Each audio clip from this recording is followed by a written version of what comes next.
Hola, muy buenas a todas, todos y todes. Bienvenidas y bienvenidos a este espacio en el que estamos hoy aquí, el Orfeón. Antes que nada me presento, mi nombre es Alejandro Darias y soy vecino del barrio de La Laguna, más concretamente del municipio, perdón, del barrio de San Luis Gonzaga. Mi nombre es Pilar y al igual que Alejandro soy vecina de Taco, San Luis Gonzaga. Y hoy tenemos aquí el gusto de presentar la monografía comunitaria en la que vamos a hablar hoy un ratito y poder adelantarles cuáles han sido las principales propuestas. Y tenemos el gusto de haber podido colaborar en esta monografía, sobre todo en la parte de los coloquios. Así que, bueno, estamos muy emocionados por poder estar en este espacio y poder presentar pues, esta monografía que hemos estado desde un principio colaborando y haciendo. Antes que nada, nos gustaría agradecer principalmente pues, a las personas que están siguiendo ahora mismo el streaming. Hemos comenzado ya con el streaming, seguro que están por aquí las personitas ya visualizando todo este tinglado. Después tenemos también al público hoy aquí presente, que queremos agradecerles, como no, también el haber podido asistir y tener la oportunidad de poder ver esta monografía en directo. Y, obviamente, no nos olvidamos del Orfeón de la Paz, el cual nos ha cedido el espacio para poder hacer este acto. Perfecto, Alejandro. Nos gustaría dirigirnos de nuevo, bienvenidos y bienvenidas a todas las personas que están aquí presencialmente, pero nos gustaría dirigirnos a aquellas personas que nos siguen a través del stream. Bienvenidos, bienvenidas, y recordarles que toda la información que se presente estará disponible en la página web del Ayuntamiento, www.lalaguna.es. Y para aquellas y aquellos que nos acompañan presencialmente, recordarles que dicha información se encuentra en la última página del dossier que les hemos facilitado. Y además también podrán encontrar en la web la monografía final. Hoy es un día muy importante, yo creo que hablo por todas las personas que estamos aquí subidas en el escenario, pues vamos a poder presentar por fin, después de un largo trabajo, los resultados de la monografía comunitaria. Un proceso, sobre todo de escucha a la comunidad lagunera, en la que hemos hablado sobre el impacto de la COVID-19 en este municipio. Un proyecto promovido principalmente por el proyecto Comunidad y que tiene como valor fundamental un objetivo. Escuchar para responder. Sabemos que no ha sido fácil. Un municipio con más de 150.000 personas y 500 entidades sociales. No ha sido fácil. Ha costado sintetizar toda esta información, pero creemos que se ha logrado.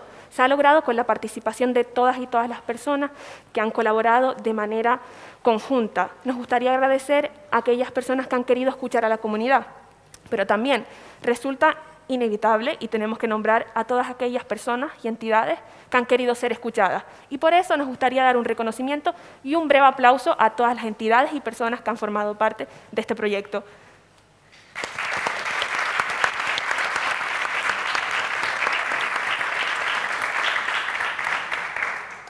Gracias. Sabemos que, como comentaba antes, resulta muy complicado hablar de todos los detalles. De nuevo, les recordamos que la monografía final se encuentra en la web del Ayuntamiento, www.lalaguna.es. Y ahora damos paso al siguiente bloque. Exacto. No vamos a demorar más, vamos a continuar con el siguiente bloque.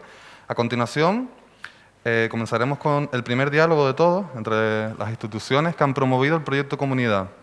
Aquí presente tenemos a Luis Geray Gutiérrez, alcalde del Ayuntamiento de La Laguna. A nuestra izquierda tenemos a Rosa Aguilar, rectora de la Universidad de La Laguna. Y moderando el primer bloque, tenemos la suerte de tener a Vicente Zapata, director del proyecto.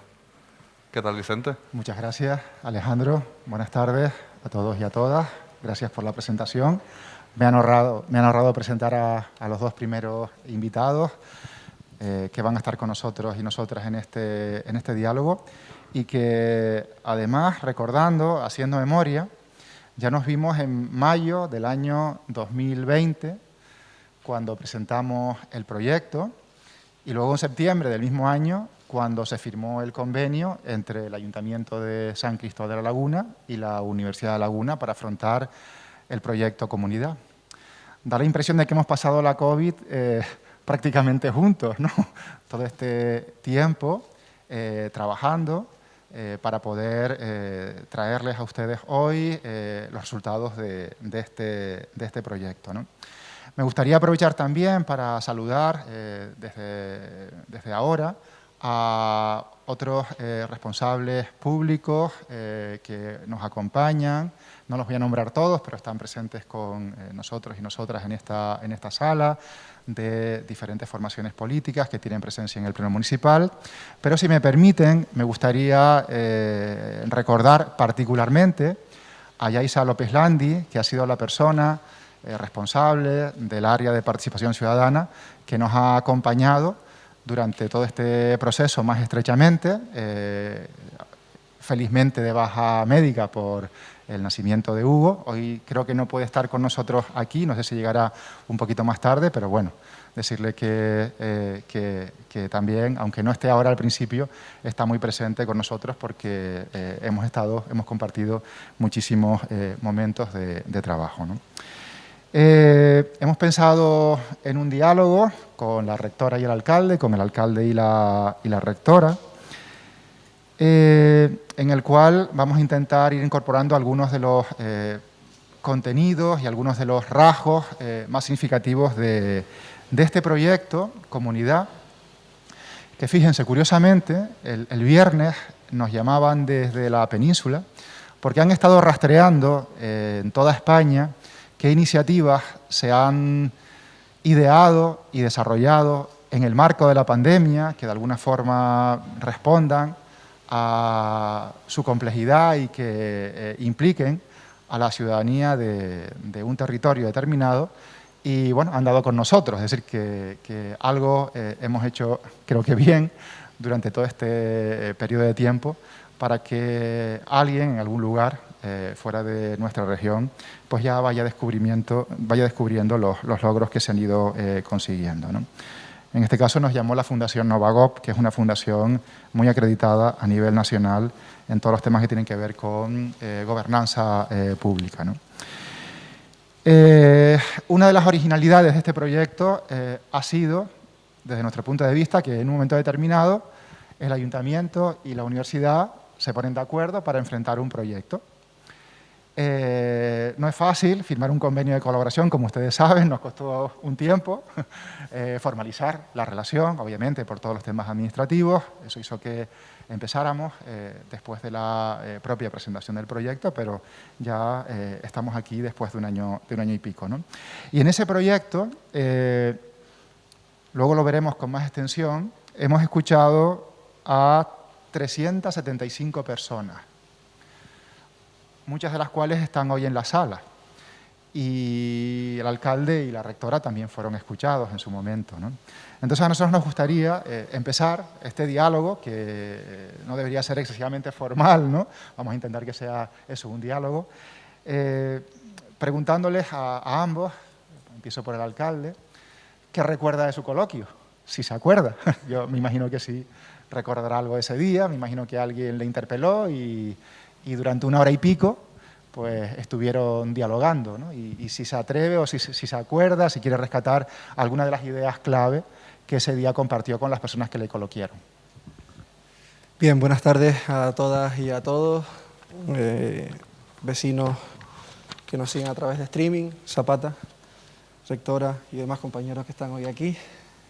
Claro que lo recuerdo perfectamente, la tengo aquí enfrente. Quien me hizo digamos, una entrevista informal donde pudimos hablar de cómo habíamos sentido desde el ayuntamiento el impacto de esta pandemia, ¿no? Y lo primero que le trasladaba a la compañera cuando hablábamos es que estábamos sumamente orgullosos de que todas las fuerzas con representación política dentro del ayuntamiento estuviesen en el gobierno o estuviesen fuera, por fin. Hoy prueba de ello es que están todos aquí, Molina por Ciudadanos, veo a Manolo por el Partido Popular, está Rubens de Unida, los compañeros del Partido Socialista. Fuimos capaces de entender que necesitaba el Ayuntamiento de La Laguna una herramienta que fuese de escucha activa, que fuese de recoger todo lo que eran las demandas de los vecinos y que fuésemos capaces, conjuntamente con la Universidad de La Laguna, que nos daba esa oportunidad, pues digamos, quienes hicimos posible que hoy podamos estar aquí dando a conocer esos resultados tan maravillosos que ya yo tengo el placer de conocer previamente porque nos hemos reunido. pero lo recuerdo como si fuese hoy. Y aparte de todo lo que he comentado, también de la importancia de encontrar una comunidad participativa donde no existía la jerarquización. Es decir, cualquier persona, cualquier vecino o vecina de este municipio podía hablar sin ambages de cómo se encontraba en una situación en un momento determinado. Todos los colectivos representados también en este municipio podían tratar de llegar a través del proyecto comunidad cuáles eran sus demandas. Y eso era muy importante, porque hasta ahora no existía un foro tan participativo sin ninguna, digamos, premisa de si eres o no eres de una parte u de otra, dándote la oportunidad de colaborar en un proyecto tan importante como este. Y tercero, y ya termino, que como me dejes hablar, nos salimos de toda la tarde de aquí, para nosotros era muy importante, Vicente, que en este proyecto comunidad realmente se recogiese lo que eran las demandas de la ciudadanía, porque era donde íbamos a marcar un antes y un después para el desarrollo de este municipio. Muchas gracias, alcalde. Le preguntamos a la rectora, a ver, aparte de Verónica, ¿se acuerda, no? Muy bien. Le preguntamos a la rectora. Rectora, ¿te acuerdas cuando te hicieron el coloquio, más o menos, y sobre qué abordó? Me recuerdo. Estaba confinada en mi habitación, pasando el COVID, y confinada porque el resto de la familia no lo tenía, con lo cual me acuerdo perfectamente. Y quien me entrevistó también. Bueno, una forma de charlar con alguien en un momento de confinamiento total para mí. Recuerdo, lo primero, pues, decir cómo habíamos vivido desde la Universidad de La Laguna pues, ese periodo. La Universidad de La Laguna es una universidad presencial al 95% y de un día para otro tuvimos que pasar a ser totalmente online. Eso suponía los sistemas informáticos pues, ponerlos en marcha, los manuales para que todo el personal supiera utilizarlo también, y nos preocupaba mucho la brecha digital, ¿no? que cada uno de nuestros estudiantes o de nuestro personal tuviera herramientas para poder seguir en la universidad pues, desde casa. Y ahí fue fundamental esto de la colaboración y la solidaridad, pues los propios estudiantes que nos decían qué compañeros tenían necesidades y conectar con las distintas administraciones. De hecho, hablamos con el alcalde y toda la administración se puso a disposición, pues en este caso de los estudiantes de La Laguna, para buscar esas herramientas que le permitieran seguir, que nos permitieran seguir. Eso fue mi primer lloro, ¿no? En esa conversación que tuvimos. Después me preocupaba mucho cómo nos sentíamos cada uno de nosotros. Sigo pensando cada vez menos, pero que estamos enfadados, ¿no? Enfadados con la situación en la que estamos viviendo. Y no me preocupaba tanto estar enfadados, sino cómo íbamos a salir de ese enfado.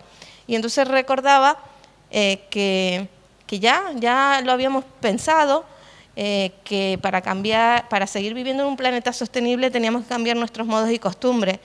Pero no ahora que ha venido esta situación tan compleja, sino ya lo sabíamos de antes y teníamos una hoja de ruta, que son esos 17 Objetivos de Desarrollo Sostenible. Entonces, lo único que se me ocurre es que esta pandemia pues, nos ha demostrado que estábamos en el camino correcto, ¿no?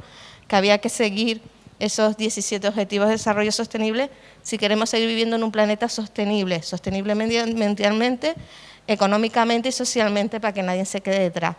Y por último, la investigación. Qué importante es la investigación. ¿Sabes? Nunca jamás pudimos haber pensado que en 7 meses íbamos a tener una vacuna. Y eso se consiguió gracias a la investigación, que lleva muchos años en marcha. De hecho, la vacuna, bueno, me voy a meter en lío porque no es de mi ámbito de conocimiento, pero era una investigación para un tipo de medicamento o algo así. Sobre la marcha pues se gestionó para esto, y sobre todo la colaboración entre los distintos científicos, ¿no? Entonces a mí me gustaría que no nos olvidáramos de eso y que toda la sociedad empujáramos porque siguiéramos invirtiendo en investigación. ¿Melía? Gracias, rectora. No, muy bien.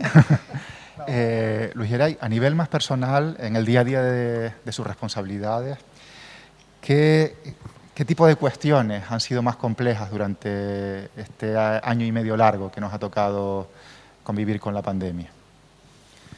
Yo creo que, bueno, no lo creo, estoy convencido, que lo más importante era lo social. Tratar con personas que estaban en una situación complicada, en un momento determinado, donde veían que de un día para otro todo lo que tenían, pues que eran sus ingresos, no iban a llegar a casa, era muy duro, ¿no? Y ese sentimiento que te traslada cualquier vecino o vecina de no sé cuál va a ser mi futuro y no sé lo que va a pasar mañana, porque ni tan siquiera hoy voy a saber si puedo dormir en casa y estoy tranquilo porque tengo a su vez en casa familiares que dependen de mí.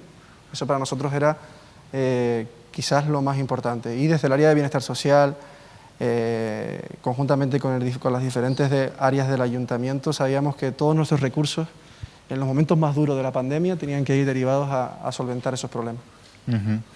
¿Cómo se timonea una universidad? Ya habló antes del tema de la brecha digital. ¿Cómo se timonea una universidad en plena pandemia? Bueno, lo más complicado, yo creo que coincido con el señor alcalde, la incertidumbre y sobre todo la incertidumbre y tener que tomar decisiones cuando han cambiado tus prioridades.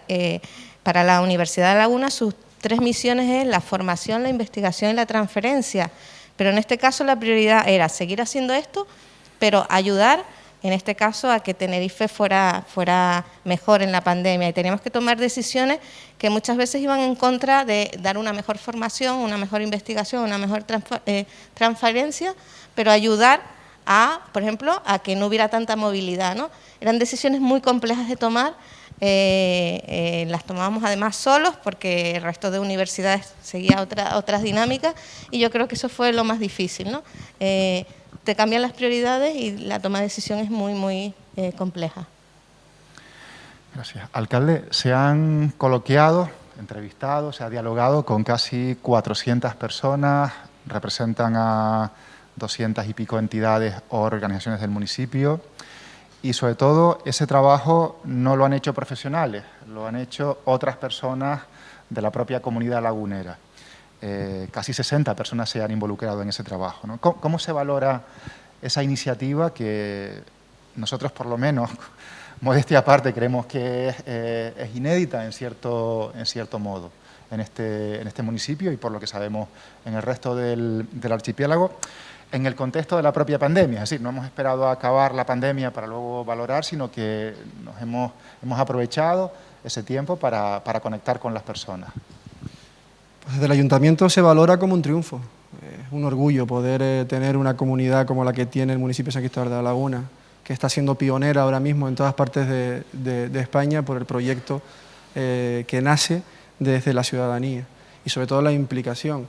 No podemos sino quizás calificarlo como de excelente, ¿no? Lo que han hecho todas las personas que estaban colaborando desde el principio hasta el final, y que espero y deseo que sigamos mucho tiempo en otras cuestiones, pero que sigamos, hace ver la importancia que tiene este municipio para con la participación real, y la eficaz y la productiva. Y eso para nosotros quizás es lo que tenemos que valorar con mayor ahínco, ¿no? Es decir, creemos en este modelo de participativo y lo llevamos a la práctica, pero sobre todo nos da a nosotros unos mimbres para poder construir una sociedad muchísimo mejor. Rosa, ¿y cuán de importante es que la universidad esté acompañando ese trabajo de escuchar, ¿no? Cuando a veces se nos dice que no somos muy buenos escuchadores, ¿no? Bueno, creo que estamos rompiendo estereotipos con este tipo de trabajo. Yo soy ingeniera y el ejemplo que siempre me gusta poner en clase para los chicos y chicas es que hagan una incubadora para los bebés recién nacidos, y para saber ponerlos en la temperatura que necesitan los bebés, entre 34 y 36 grados, es fundamental medir qué temperatura tiene la incubadora para saber si hay que subir o bajar, ¿no? Para que el bebé esté bien. En este caso yo creo que es lo mismo, es trasladar esa metodología que tenemos en la ciencia a la sociedad, donde tenemos que medir cuáles son las sensaciones, cómo nos sentimos en la sociedad para poder actuar en consecuencia, ¿no? Entonces el termómetro, hemos servido de termómetro de qué era lo que estaban pasando, por qué esos enfados, para luego poder reaccionar y subir o bajar la temperatura. ¿Ustedes me ayudarían, antes de la última pregunta, a darle un aplauso a esas casi 60 personas que nos han ayudado, no que nos han ayudado, sino que se han comprometido, que se han involucrado en desarrollar los coloquios online, presenciales, persiguiendo al alcalde, persiguiendo a la rectora, persiguiendo a otros responsables públicos? Digo persiguiendo porque a veces hay que hacer gestiones para cerrar agendas a vecinos, a vecinas, a empresariado. Me ayudarían a darles un aplauso porque creo que los tenemos como por aquí detrás, por ahí delante. ¿Sí? ¿Me ayudan los dos?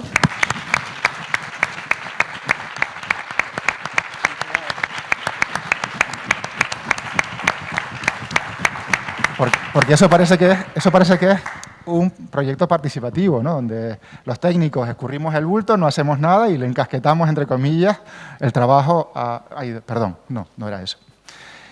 La última cuestión para cerrar. El aporte del proyecto que vamos a conocer ahora, que va a estar a partir de ya en diferentes soportes para que cualquier persona lo pueda consultar, que antes decía el alcalde que lo conocía con antelación porque obviamente la SETI se reunió en el mes de junio, creo recordar, y los concejales, las concejalas del ayuntamiento con el equipo lo pudimos compartir. ¿Tendrá utilidad, alcalde? ¿Usted cree que realmente esos resultados, esas conclusiones, esas aportaciones, esas propuestas servirán para la mejora a la que aspiramos? No lo creo, estoy convencido. Si no estuviese convencido, no hubiese apostado conjuntamente con todo el equipo para este proyecto. Y es más, este proyecto de participación, como he dicho, de escucha activa de la comunidad, nos ha hecho cambiar el modelo. Hasta ahora, en la política municipal siempre se actuaba y luego se preguntaba. Ahora ya no. Ahora tenemos una herramienta que nos facilita a nosotros saber qué quiere la ciudadanía, y en los 6 distritos del municipio, que son necesidades totalmente diferentes, sabemos qué quieren. Por mucho que se empeñen, no, vamos a este modelo, que es el modelo que realmente queremos, porque ya lo tenemos. El proyecto Comunidad ha hecho posible que los que estamos al frente de la administración demos un cambio de 360 grados y apostemos por realmente cualquier tipo de proyecto participativo que vaya en la línea de esto, ¿no? Y sobre todo los resultados, que son muy positivos porque nos dan otra visión de la sociedad. Sabemos qué demandan nuestros vecinos, ahora nos toca a nosotros estar en las circunstancias y darle respuesta. ¿Lo podremos llevar a la universidad, Rosa?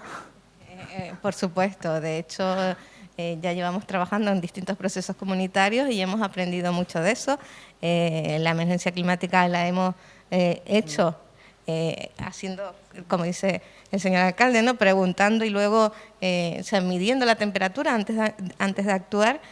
Y yo creo que si para algo va a servir esto, es para que no nos olvidemos de lo que pasamos y de esas sensaciones, porque los humanos tenemos la ventaja o desventaja de olvidar aquello que no nos resultó muy agradable, con lo cual, para no repetirlo, ¿no? Para seguir trabajando en esos 17 Objetivos de Desarrollo Sostenibles por un planeta sostenible, medioambiental, económica y socialmente. Muy bien, muchísimas gracias a los dos.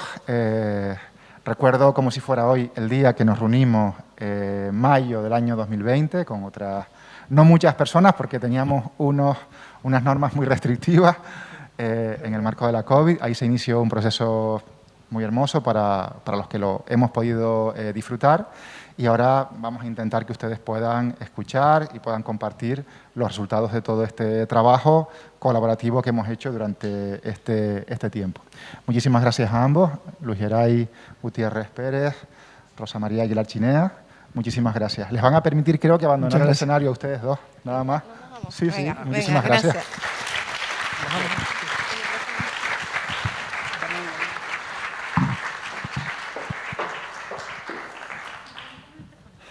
Bueno, y a mí simplemente me toca presentarles a... Hemos tenido muchos cómplices en esta en este trayecto, cómplices necesarios y cómplices que se han sumado de forma voluntaria, de forma altruista. Algunos compañeros universitarios, Basilio, por favor, puedes acompañarme. Con lo cual, bueno, hemos sumado, ¿no?, muchísima calidad científica a nuestro proyecto. En su momento a Basilio Valladares Hernández le pedimos que hiciera una caracterización de la situación epidemiológica del municipio de San Cristóbal de la Laguna para saber de dónde partíamos y cuál había sido el contexto. Él no solamente la hizo en su momento, luego la revisó, está dentro de los documentos que vamos a compartir, y le hemos pedido hoy que en un breve tiempo pueda de alguna forma refrescarnos, ¿no?, la memoria de qué es lo que ha ocurrido específicamente en La Laguna durante estos últimos meses. Y además aprovecho de verdad, Basilio, para darte las gracias porque siempre has estado ahí dispuesto no solamente a hacer la parte que te tocaba, sino a clarificar dudas que nos han ido surgiendo durante todo este proceso. Contar con personas como tú es fundamental para que podamos hacer otro tipo más de trabajos en la esfera de lo social. Muchas gracias. Gracias a ti, Vicente. Bien, pues muchísimas gracias. Voy a hacer un pequeño esquema. Me han dado 10 minutos y no me gustaría salirme de los 10 minutos. Lo primero que yo les quería decir es que nunca pensé y nunca he visto, y he estado en distintos sitios, un problema tan grande como el que hemos tenido este año y pico, casi 2 años, a lo largo de todo este tiempo. Pasa la siguiente. No me llega el mandito, con lo cual hay que hacerlo así. El SARS-CoV-2, nombre que le pusieron al virus que generaba la neumonía de Wuhan, tiene esa forma y es un coronavirus. Si ustedes se fijan, pasa la siguiente, tiene una corona alrededor y de ahí viene el nombre. Por eso cuando yo oigo a algunos negacionistas decir lo que no se ve no existe, pues es un disparate. Es decir, hay medios para ver los virus y esta es la fotografía del bicho que nos ha estado dando la lata a lo largo de un año. Pasa lo siguiente. Primero, se pensó que no iba a ocurrir lo que ocurrió y luego inmediatamente empezaron a ver qué era lo que pasaba. ¿Cómo se transmite ese virus que puede matar y estaba matando en Wuhan a determinadas personas? Empezaron a decir que era la alimentación, que eran los mariscos de un mercado de Wuhan. Pronto desapareció esa idea porque aparecieron publicados en revistas internacionales datos donde familias que no habían comido marisco y familias que no habían estado en ningún momento en el mercado de Wuhan tenían la neumonía correspondiente. Después se pensó que eran los fomites, que eran los utensilios con los que nosotros comemos, con los tenedores, el tocar en el supermercado. Recuerden el lío que se montó en los supermercados. Tenías que montar una cola, ponerte unos guantes, entrar con unos guantes. Era más importante los guantes que tener mascarilla. Y eso ocurrió durante un tiempo. Luego se demostró fehacientemente que la importancia que tienen los utensilios es mínima. Pero afortunadamente las medidas higiénicas de lavarnos las manos y del gel son muy buenas, no solo para esto, sino para otras muchas enfermedades que se pueden transmitir. Y se llegó a la conclusión y se demostró que se transmite por el aire. Se transmite por los aerosoles que nosotros tenemos cuando respiramos. Aunque no lo vemos, todos echamos determinadas bolitas de saliva pequeños y en esas bolitas es donde va el virus. Bien. Pasa la siguiente. ¿Y cómo entra en las células? Esa era otra de las cosas. Es decir, sí, bien, yo cojo el virus. ¿Y cómo se mete? Empezaron la ciencia, como bien dijo nuestra rectora, la ciencia empezó a trabajar y se dio cuenta que entraba en el mismo receptor de la angiotensina 2. Es decir, una molécula que nosotros la tenemos en el organismo y que es necesaria para el metabolismo nuestro y en la respiración y sobre todo la presión arterial. Bien.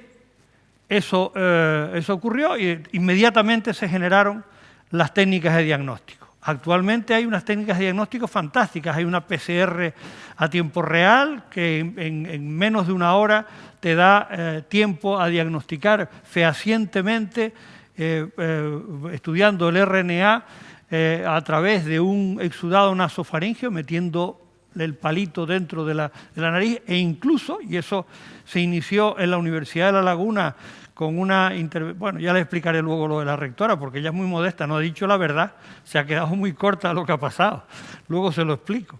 Y entonces, bueno, en saliva también se puede hacer, que es mucho más cómodo y que no le tienen que estar metiendo un palito que no duele, pero es molesto.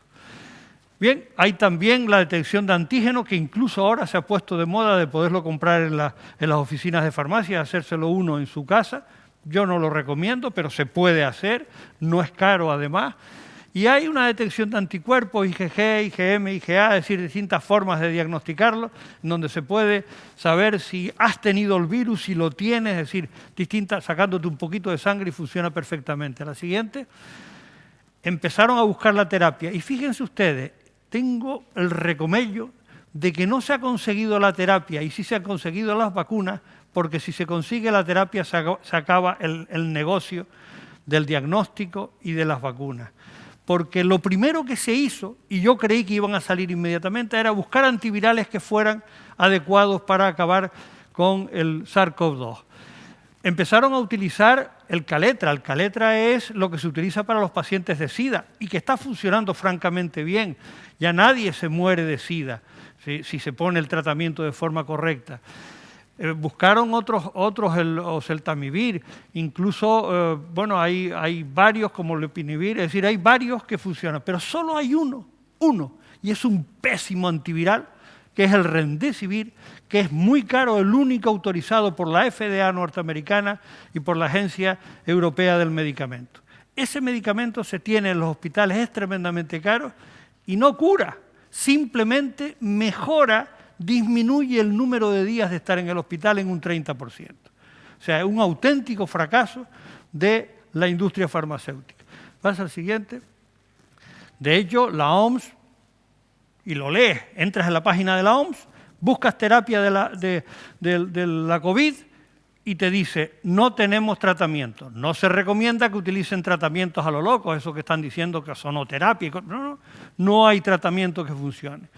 Y luego indica, los tratamientos no autorizados deben de pasar por los comités de éticas y utilizarse como ensayos clínicos éticamente aprobados. Eso lo dice la Organización Mundial de la Salud. Lo siguiente. Bien, ¿cómo se trata hoy en día y por qué no se muere tanta gente? Porque se sabe cómo funciona, cómo se produce la patología y cómo podemos actuar sobre los efectos que está poniendo. Es decir, ¿me falta oxígeno? Pues póngale oxígeno. Se produce una cascada de citoquinas y además se produce una inflamación, vamos con los antiinflamatorios. Entonces tenemos las cortisonas, tenemos determinadas cosas que funcionan bastante bien. Al principio decían, no utilicen antibióticos, y yo pensaba y lo decía, utilicen antibióticos de amplio espectro. ¿Por qué?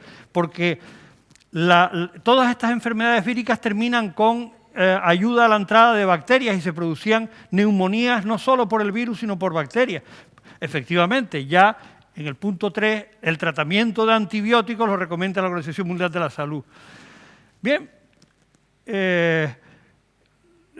todos, y luego los anticoagulantes, que fue otra de las cosas importantes, porque no se sabía por qué, pero se morían de trombosis. Y es que el virus provoca trombosis. Cuando empezaron a decir que la vacuna AstraZeneca producía trombosis, a mí me dio gracia, porque de 20 y tantos millones de personas que habían vacunado en el Reino Unido, habían 8 personas, de 20 y tantos millones, habían 8 personas que se suponía que les había producido una trombosis. Eso es totalmente inaceptable porque la heparina produce trombosis cuando te metes en el hospital, los anticonceptivos producen trombosis, es decir, la trombosis se produce por muchos efectos secundarios de distintos medicamentos, muchísimo más frecuente que con las vacunas. Bien, pasa a la siguiente, por favor. Y por último, y yo no entiendo por qué esto no ha salido para adelante, unos investigadores norteamericanos encontraron que el molnupiravir era capaz de impedir la transmisión de la enfermedad. Eso era un chollo. Es decir, yo me vengo aquí y por si hay alguien enfermo me tomo las pastillitas correspondientes y si yo estoy enfermo tampoco lo transmito y a mí no se me transmite. Es decir, era un auténtico chollo. Por alguna razón se ha silenciado y por mucho que he intentado seguirle el camino, no sé qué ha pasado, pero pero además publicado en el Nature Microbiology, es decir, no está publicado en el Diario de Avisos, en la mejor revista del mundo de microbiología, que es el Nature Microbiology, al principio del año 20, pues resulta que encontraron esto y ahora se ha parado. Por eso yo reincido de que ahí hay unas guerras de tipo económico que están perjudicando. Pasa a la siguiente. Bien. La patología la conocemos todos, la puse por si alguien quería recordarlo y leer la diapositiva.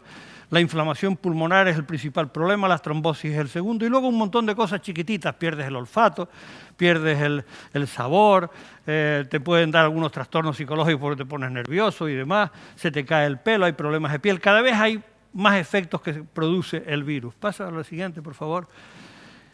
Bien, la tasa de mortalidad era importante, casi un 5% en el sitio donde nació. Pero es que ese 5% se nos trasladó a nosotros también porque era el mismo virus. Pasa a la siguiente. Al principio del año, el 80% de las muertes eran a los mayores de 60 años. Esto es un trabajo también del Nature. Es decir, ¿quiénes se mueren? Los viejos. El 75% de ese 80% tenían alguna otra enfermedad, cardíacos, obesos, diabéticos, etc. Y uno de los problemas de Wuhan, que por eso montaron aquellos hospitales a esa velocidad, solo tenían 110 camas en una ciudad de 11 millones de habitantes para tratar a este tipo de enfermos. Pasa a la siguiente. Esta es la laguna.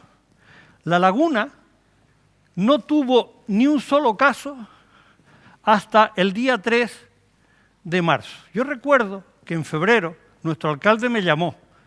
Estaba tremendamente preocupado. Yo si no hubiera gente delante del día que estaba cagado de miedo de que se le fuera de las manos la ciudad. Por eso no se lo digo, pero la realidad me llamó la atención que una persona no sanitaria se preocupara de aquella manera para ver qué era lo que pasaba, porque él asociaba dos cosas que luego ocurrieron: la salud y la economía de la ciudad. Posteriormente, y en el día 14 vino la alerta nacional y nos confinaron a todos. Se cerraron negocios y tal, y entonces vino el follón que nos ha traído esto. Un problema sanitario importante, pero un problema económico adjunto, que era lo que él, en su conversación, mientras preguntaba cómo podía impedir que la laguna fuera carne de cañón del virus. Después del confinamiento prácticamente desapareció. Aquí hay un par de semanas en que prácticamente no hubiera. Pero vinieron las vacaciones. Y repito, las vacaciones de los colegios y de la universidad. Porque lo mismo ha ocurrido este verano. Estaba relativamente bien y vinieron las vacaciones. Y en el ambiente hay como si no ocurriera nada. Y entonces esa relajación vino la quinta ola que hemos terminado de padecer ahora.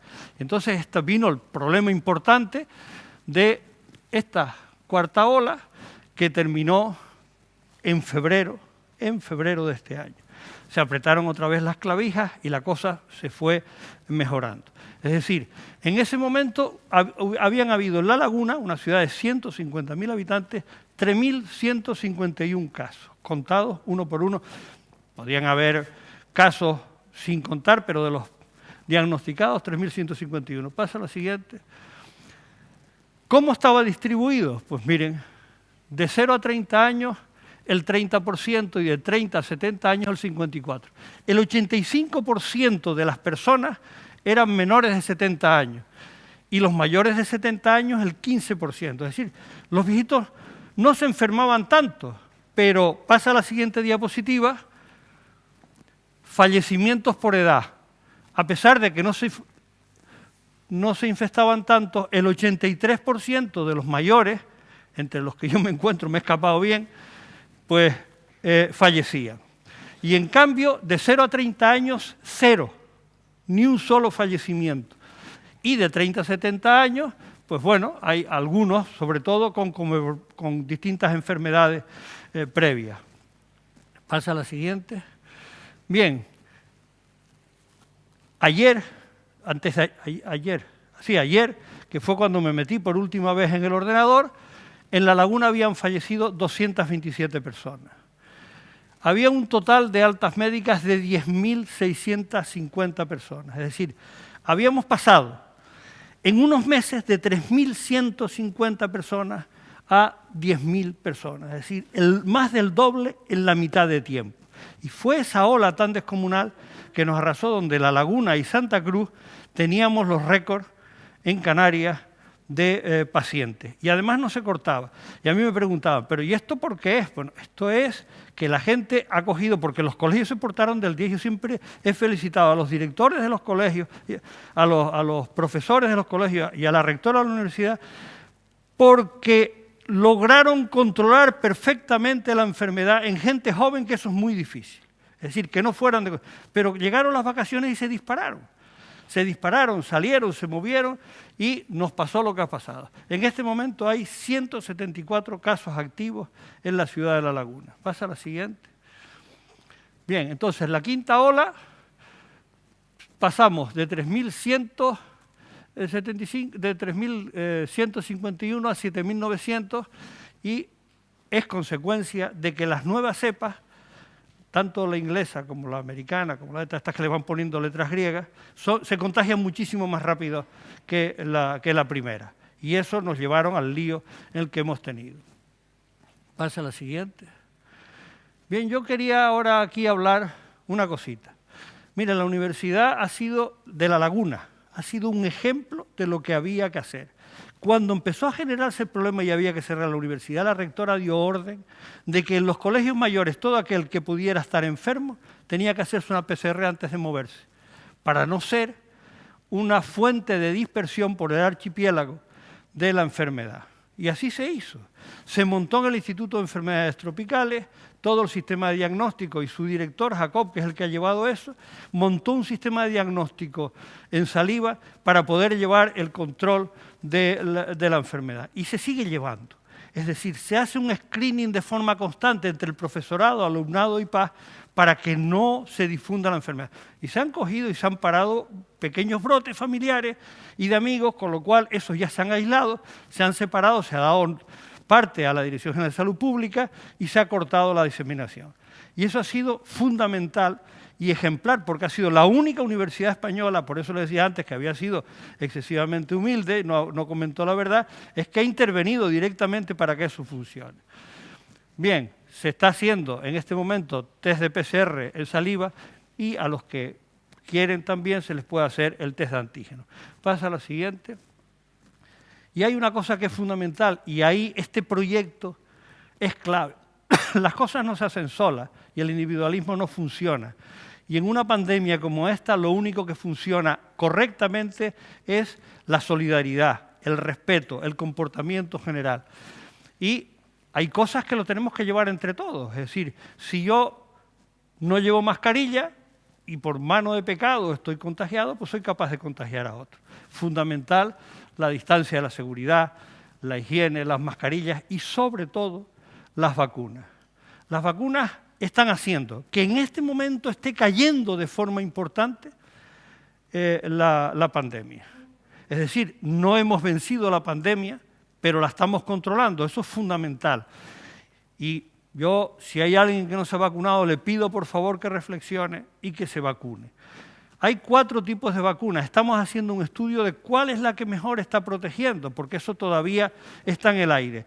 En mes y medio tendrán primero lo tendrá el consejero de Sanidad de la Dirección de Salud Pública, tendrán los datos del trabajo que los 2 colegios farmacéuticos de Canarias, junto con el Instituto de Enfermedades Tropicales y unos laboratorios privados, se está haciendo. Y veremos las vacunas que mejor funcionan y cómo están funcionando, porque hay gente vacunada, y eso ya sí se los puedo adelantar, que no tienen defensa. El sistema inmune funciona así, es decir, es biología, no estamos hablando de matemáticas. Y bueno, pues hay algunas personas vacunadas que no tienen. Entonces, como hay un sistema de diagnóstico para ver las defensas que se tienen muy bueno, pues lo estamos haciendo. Y la única salida que tiene en este momento el control de la pandemia es la vacuna. Y las 4 vacunas son igual de seguras, las 4 vacunas son igual de buenas. La efectividad y el número de anticuerpos neutralizantes es lo que estamos estudiando. Bueno, se verá en breve. Y Pasa lo siguiente, por favor. Yo con esto le doy las gracias al señor alcalde, a la señora rectora, a Vicente, que es el alma mater de todos estos movimientos y al que te agarra por la oreja y dice, y ahora vienes y haces esto. Y a todos ustedes por escucharme. Muchas gracias.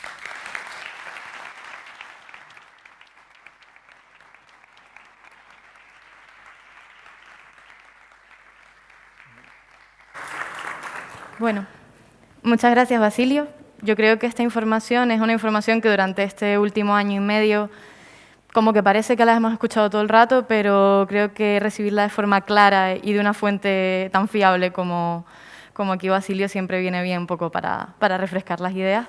Y bueno, buenas tardes a todos y a todas. Yo soy Patricia Bestraete y vamos a comenzar a exponer lo que son los resultados principales de la monografía comunitaria. Voy a darle paso a invitar al escenario a mis compañeros Edu González y Carlos Flores. Y bueno, nosotros tres vamos a empezar a hablar de las conclusiones de este proceso de escucha. Hemos tenido la suerte de estar los tres involucrados en todo este desarrollo casi desde el principio, desde los procesos de escucha hasta la propia realización de la monografía. Yo creo que los tres hemos estado encantados y ha sido todo un lujo. ¿Qué tal?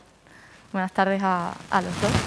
Buenas tardes a todos. Y bueno, para comenzar, comentar que la monografía comunitaria se analiza en torno a 6 bloques de contenidos, que son, los digo así por encima, los aprendizajes, los impactos, los conflictos, las expectativas, las propuestas y las iniciativas. Y a su vez, cada bloque de contenido se ha analizado y diferenciado en dimensiones. Por ejemplo, respecto a los impactos, diferenciamos entre impactos positivos e impactos negativos. Y asimismo, todos estos se han diferenciado por ámbitos, como salud, economía o servicios sociales. De esta manera, llegamos a un punto de concreción tal que podíamos entender los impactos negativos y positivos del ámbito de la salud o las expectativas positivas y negativas de educación, por lo que teníamos una información muy completa de lo que habían opinado las personas coloquiadas. Y bueno, cuando vean la monografía o cuando se pongan a leer un poco los distintos bloques temáticos, pueden ver que hay bastantes aspectos negativos, ¿no? Todos vemos que esta etapa ha sido complicada y ha sido inesperada, pero nunca tenemos que dejar de prestarle atención a todas las cosas positivas que hemos aprendido, que han surgido de la pandemia. Y respecto al análisis en sí, varía según los bloques, pero en esencia básicamente son los mismos. Entonces hemos pensado que más que ponernos a contarles detalles que pueden ustedes mismos y mismas consultar en la página web del Ayuntamiento, queríamos como explicar que el proceso de coloquios ha sido simplemente escuchar. La monografía comunitaria lo que hace es ordenar esa información, agruparla según los discursos y organizar los relatos que han surgido según su mayor o menor presencia en la ciudad, en las personas que han sido coloquiadas. Y es que este es uno de los grandes aportes de la monografía comunitaria. Según la leemos, vamos a leer lo que más se destaca en cada ámbito por la comunidad. Sí, desde la perspectiva de los impactos, tras un año que hemos vivido todos de la pandemia esta, del virus, de la COVID-19, principalmente se piensa más en el presente que en el futuro. Los impactos pesan más que las expectativas. La pérdida de las relaciones, esto ha tenido unas múltiples implicaciones en la construcción de la sociedad que todos creamos a través de las relaciones. Entonces, este ha sido el principal impacto de la COVID, que todos hemos sufrido y lo estamos en ello. Tras esto, el seguido está el binomio que se crea entre la salud y la economía. Este binomio, a pesar de ser estos últimos ámbitos más se han concentrado y polarizado los diferentes... A ver, lo repito. Tras el impacto de la pérdida de las relaciones y sus múltiples implicaciones en la permanente construcción de la sociedad, se manifiesta como el mayor impacto de la COVID-19. Tras esto, seguido tenemos el binomio de la salud y la economía. A pesar de ser estos últimos los ámbitos que más han concentrado y polarizado los diferentes modelos de gestión durante la pandemia. Esto desde la perspectiva de los impactos. Ahora, desde la perspectiva de las expectativas, predominan ligeramente las expectativas positivas frente a las negativas.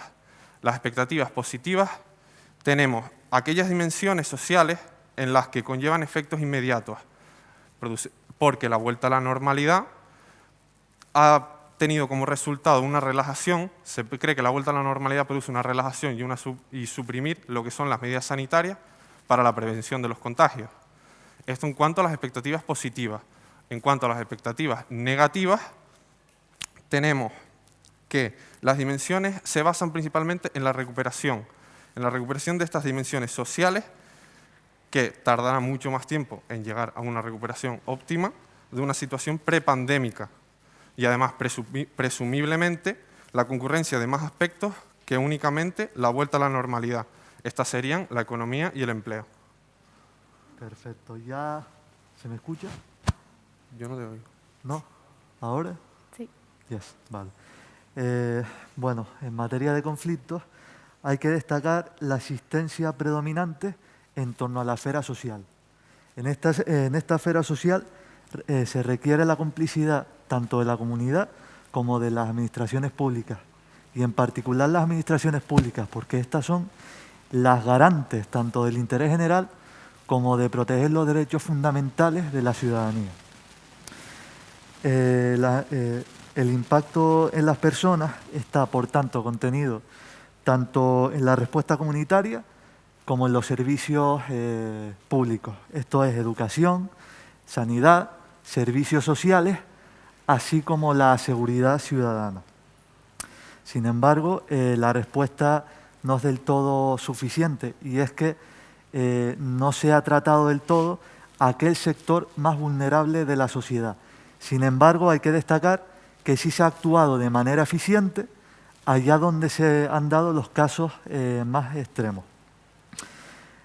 A partir de aquí, profesionales de los servicios públicos, junto a las entidades integrantes de la comunidad, han soportado y gestionado lo que sorpresivamente sería el fenómeno de la pandemia de un modo inesperado. Esto ha dado lugar pues, a dificultades que en un primer momento se buscaron la resolución de conflictos generados, y esto ha dado lugar también a valiosos aprendizajes que han permitido gestionar correctamente la compleja situación que se nos venía encima en los meses más duros. Por consiguiente, se puede extraer una primera conclusión, que sería que la sociedad ha sido la más damnificada en torno a la pandemia, así como sus relaciones. Por ejemplo, el uso de los espacios públicos, sí se deben usar, no se deben usar. Las vacunas son convenientes, no son convenientes. O, por ejemplo, las medidas de protección primarias en contra de la COVID. Todo esto ha generado un ambiente de dificultad en la gestión y en la resolución de los conflictos. Esto requiere de concentración tanto de la comunidad como de las administraciones públicas, y se deben crear espacios de diálogo para ello, primero, para asumir y cumplir los objetivos comunes que se propongan, y en segundo lugar, para elaborar una correcta organización que nos permita cumplir con estos objetivos.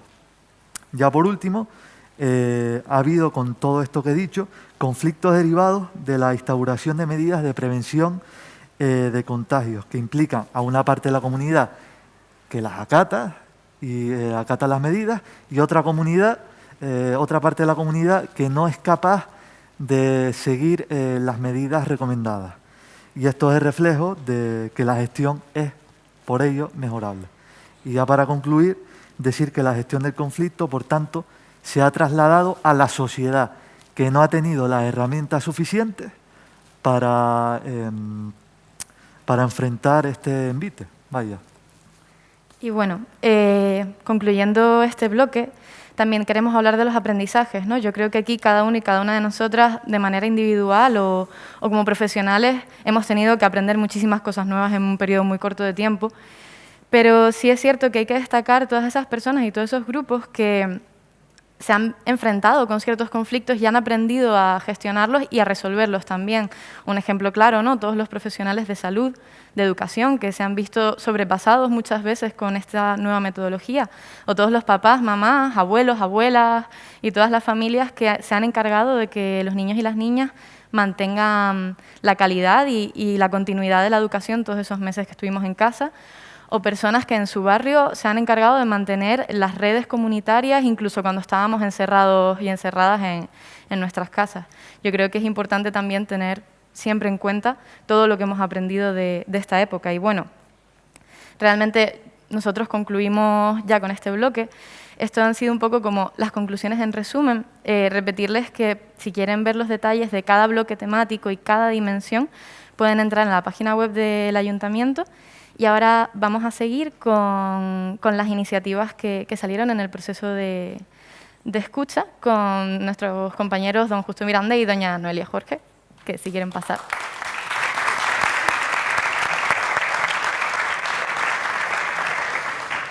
Muy bien, buenas tardes. Le estamos dando muchísimas buenas tardes. Espero que se acumule todo ese buen rollo hasta el final de la noche. Muchas gracias, Patricia, y a los compis por su presentación. Yo creo que ahora entramos en un bloque que no es porque sea el mío, el nuestro, pero me parece muy bonito y me parece que es el bloque que ha traído a mucha gente aquí. Es el bloque de las iniciativas. Yo creo que estamos aquí reunidos y reunidas personas con mucha iniciativa, con mucho espíritu constructivo, y también muchas de las entidades y de las personas que ante la vivencia de la COVID tuvieron también ese cambio de mentalidad, esa manera de superarse, ¿no? y de llevar a cabo una iniciativa en el ámbito social, en este caso, ¿no? Al final, este bloque en la monografía se dedica a analizar un poco todo este tipo de acciones, de iniciativas ciudadanas, no solo ciudadanas, también de los recursos técnicos y de la administración, para superar lo que viene siendo esta situación tan complicada. Pero es superar y a la vez también crecer como sociedad, porque no hay que verlo únicamente como una manera de superar las adversidades, sino también de reconstruirse, de desarrollarse y de seguir siendo, pues esperemos que una sociedad mucho más unida, ¿no? También es importante, como recalcaba un poco el excelentísimo alcalde, el tema de que este análisis está hecho desde la escucha activa. Activa porque no ha sido solo una escucha en cuanto a los resultados que se querían sacar o en cuanto a moldes que se ponen desde el proyecto para sacar estos resultados, sino ha sido una escucha que se retroalimenta. Es decir, en algún caso, las personas tanto coloquiadas como los coloquiadores y coloquiadoras necesitaban ser escuchados y necesitaban hablar y sentirse delante de una persona después de una situación muy complicada. Es un concepto de escucha muy amplio. Obviamente, y cogiendo un poco la metáfora que utilizaba antes la rectora en cuanto a la medición, es una medición. Son casi 400 personas de todo un municipio. No se puede decir que se hayan recogido todas las iniciativas, todas las acciones.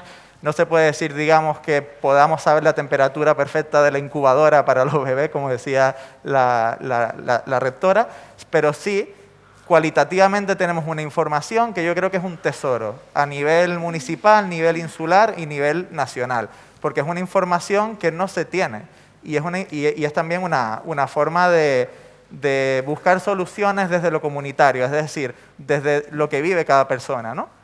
Y ustedes dicen, ¿cómo podemos clasificar toda esta información cualitativa tan diversa, tan diferente? Bueno, una de las maneras que hemos pensado y que se planteó desde el proyecto es básicamente dividirlo en los tres grandes protagonistas, ¿no? Para la gente que le mola este rollo de lo comunitario, seguro que les suena de algo, ¿no? Y nos referimos a la ciudadanía, nos referimos a los recursos técnicos y nos referimos a las diferentes administraciones, ¿no? En este sentido, mi compañera Noelia nos va a dar un poco más de datos porque sabe muchísimo más que yo, así que bueno. Pues. Bueno, de forma general se aprecian dos características comunes a la iniciativa que se desarrollaron en el municipio, con independencia de sus personas y las entidades promotoras. Las iniciativas se focalizaron en mayor medida en la adaptación de los protocolos y procedimientos de proyectos, programas y servicios ya existentes antes de que realizar algunos nuevos. Las iniciativas de carácter individual, de respuesta inmediata, fueron para resolver las necesidades básicas y primaron las iniciativas que implicaron un mayor grado de organización de grupos o personas o alguna estructura para su desarrollo que se mantuviera en el tiempo. También, en primer lugar, atendiendo a las iniciativas ciudadanas, cabe destacar que se pusieron de relieve el ejercicio de solidaridad entre vecinos y vecinas y entre ellos los comercios y empresas, entre estas las instituciones administrativas públicas, que no era conocido por la comunidad lagunera. Se destaca que muchas de estas iniciativas fueron individuales, de personas puertas con puertas y vecinos con sus comercios. Entre otras fórmulas, también han sido siempre necesarias, pero de carácter espontáneo y a terminar una vez fuese solventada como la necesidad para cubrir esta Por otro lado, también atendiendo a las iniciativas de los recursos técnicos, se destaca que los recursos han sido vinculados al desarrollo de los servicios de carácter sanitario, educativo y así también como los conectados con la seguridad ciudadana, el empleo y los servicios sociales, tanto en entidades privadas como en administraciones públicas también. Han experimentado que la COVID ha afectado de manera individual y también ha sido colectiva a las funciones y actividades que se venían desarrollando antes de esta situación de emergencia sanitaria. Desde el punto de vista general, se destacan los esfuerzos para habituarse a las nuevas medidas que han tenido que ser adoptadas. En especial hacemos hincapié en la digitalización de los medios, ya que muchos servicios ya no pueden ofrecer de la misma manera debido a la imposibilidad de contacto. Vale. Y por último, finalmente, atendiendo a las iniciativas de administraciones públicas, en especial al Ayuntamiento de San Cristóbal de la Laguna, las necesidades se concentraron principalmente en la cobertura de necesidades básicas a la ciudadanía, mediante las ayudas económicas especiales con el propósito de responder para cubrir las necesidades de ese momento. Y también para evitar y prevenir los contagios de la COVID-19. De manera relacionada, destacamos el hecho de que también se destinaron muchos esfuerzos a ampliar los recursos existentes, como por ejemplo los albergues, ayudas para la comida, ayudas para alquiler, etcétera. También la gestión de nuevos recursos, como los que se generaron, como el ingreso canario de emergencia, y por último, servicios que se asumieron, como por ejemplo en los centros educativos, la dotación de mascarillas. Muy bien. Gracias. Se lo merece. Muy bien. Aplauso merecido, por lo hecho muy bien.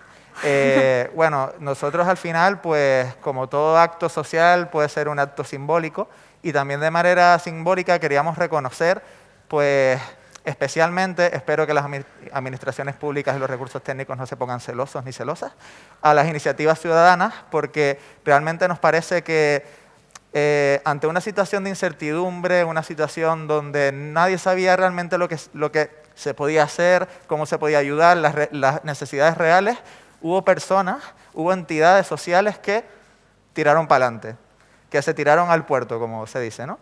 Y yo creo que es algo que no solo ha sucedido obviamente en el municipio de La Laguna, también es algo que ha sucedido a nivel global, ¿no? Pero en el municipio de La Laguna, con sus particularidades, pues han salido soluciones genuinas, soluciones únicas, que tenemos la suerte además de contar con algunos de esos cerebros que están detrás de todo ello, ¿no? Y entonces queríamos hacer un pequeño homenaje. Antes que nada, de los mejores homenajes es nombrarlos, visibilizarlos, ¿no? Por aquí tengo a Red Migrante de Tenerife, por aquí tengo a Comisión de Fiestas La Cruz de San Diego, por aquí tengo, es que tengo una letra fatal, entonces si de repente me trabo, me pasa como a Rajoy en el Congreso, Comercio Calero, Club Rotarcat La Laguna, Asociación Cultural Cueva de Unicornio, Asociación Sociocultural La Punta Bajamar Avanzando, Asociación Educativa y Sociosanitaria Los Mayores Valores y Grupo de Ciudadanía de Taco, entre ellas, ¿no? Me parece que... Sí, claro que sí. merecido, ¿eh? Este ha sido el aplauso como con más ganas, ¿no? Tenemos algunas compañeras que lo que van a hacer es también repartir este pequeño catálogo que se ha realizado con estas iniciativas un poco recopiladas y bueno, y también para eso, para dar visibilidad un poco a todo este trabajo que ha habido detrás, ¿no? Y ahora sí, me parece que después de este aplauso podemos seguir aplaudiendo mucho más, que las personas representantes de esas iniciativas se pongan de pie, si les parece. Puedo volver a leerlas también.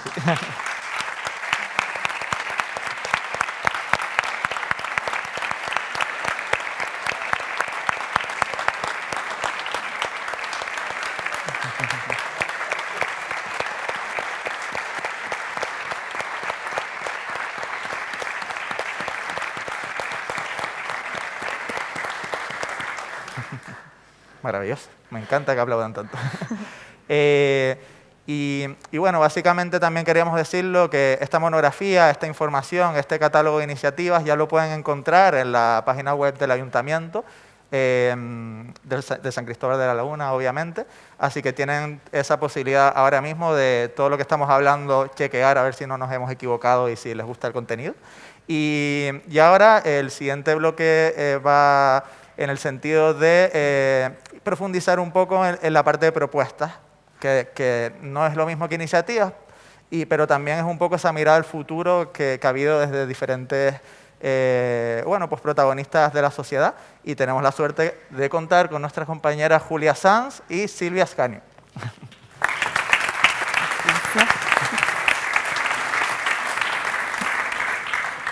Bueno, buenas tardes de nuevo, justo.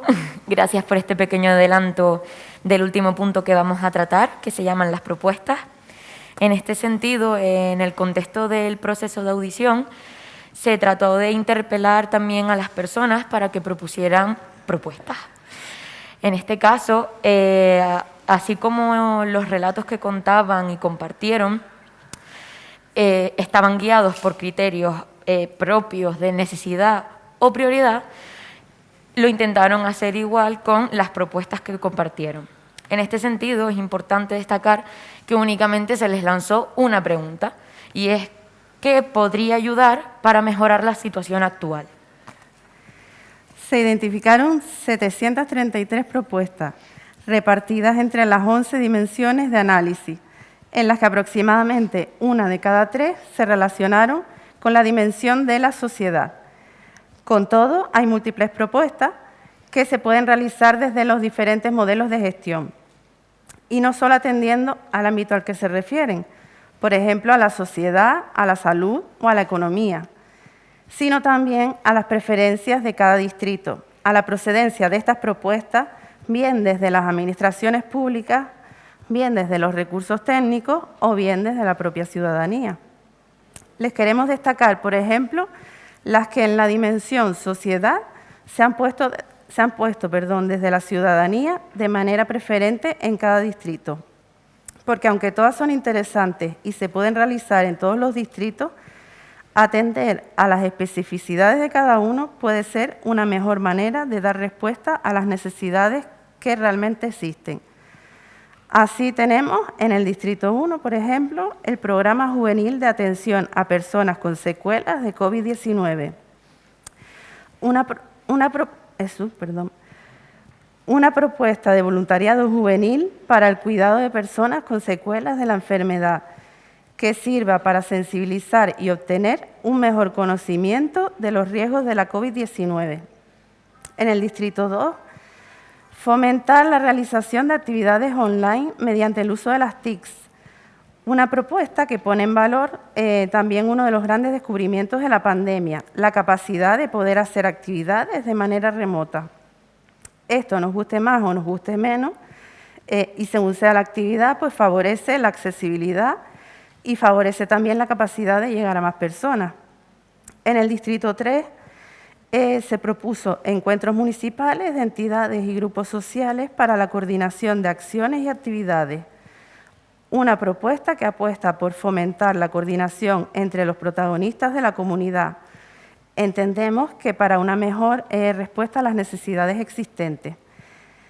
En el Distrito 4, servicio de atención y asesoramiento en el uso de los medios de comunicación.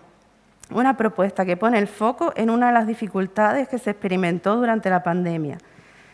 El conocimiento de las herramientas que incluso ya muchas personas tenían consigo, pero no sabían cómo utilizarlas. El Distrito 5, formación para la prevención de la brecha digital y reducción de situaciones de soledad no deseada. Esta propuesta es muy similar a la planteada en el Distrito 4, pero pone la atención en el colectivo de mayores y también en el uso de las nuevas tecnologías de comunicación como un medio de prevención de la soledad no deseada. Distrito 6, programa de voluntariado social. Una propuesta que trata de organizar y sobre todo reconocer y dar salida a muchas de esas iniciativas de personas que quieren actuar cuando es necesario a título individual.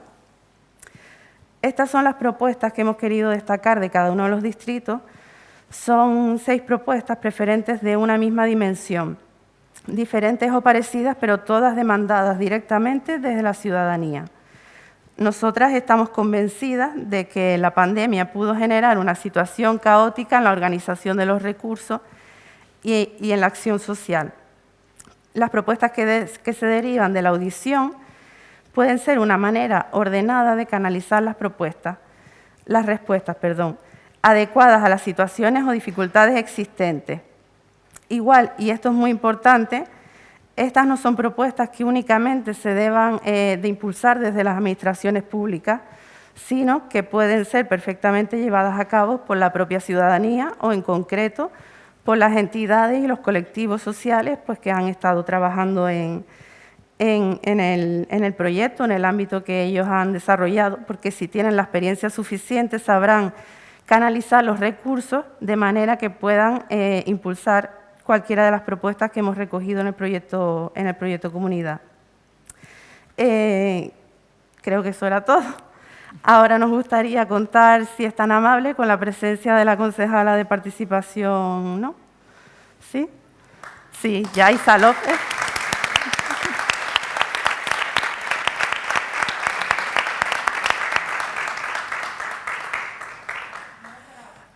Por eso me pusiste la cara de... Yo dije, ya me salté el guión. Ponte en el centro. Hola. Si quieres. Gracias, Yaisa. Buenas tardes a todos y a todas. No lo esperaba porque, como todos saben, estoy de baja de maternidad y me escapé porque, como este proyecto es muy importante para el Ayuntamiento de La Laguna y para todos nosotros, fue un proyecto que iniciamos con muchísima ilusión y, hombre, no quería perderme, la verdad, ver estos resultados maravillosos que se han hecho y, sobre todo, lo que están las chicas proponiendo, que son unas propuestas bastante interesantes para todos nosotros y que vamos a tener bastante en cuenta desde, entiendo yo, que de todas las áreas del Ayuntamiento. Gracias, eso. ¿Era eso? Bueno, Gracias. Gracias.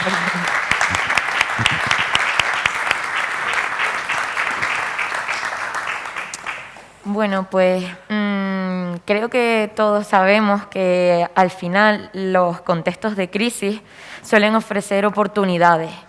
Lo complicado de esto es que las personas sepamos aprovechar esas oportunidades y sacar lo mejor de ellas. Es decir, aprender y replicar los elementos de más valor, particularmente aquellos elementos que se puedan construir a partir de lo colectivo y lo positivo, dejando a un lado aquellas miradas individualistas y muy concretas. Por tanto, al final es necesario apreciar e incluso sistematizar para inspirar y propagar lo que se ha hecho bien por y para la comunidad, e incluso con la comunidad. Finalmente, queremos agradecer el tiempo dedicado y, sobre todo, el esfuerzo de todas las personas que han hecho esto posible y el interés que han mostrado por la comunidad de la que formamos parte.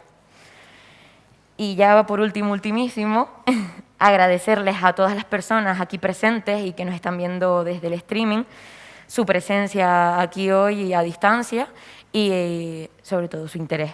Muchísimas gracias a todos y a todas.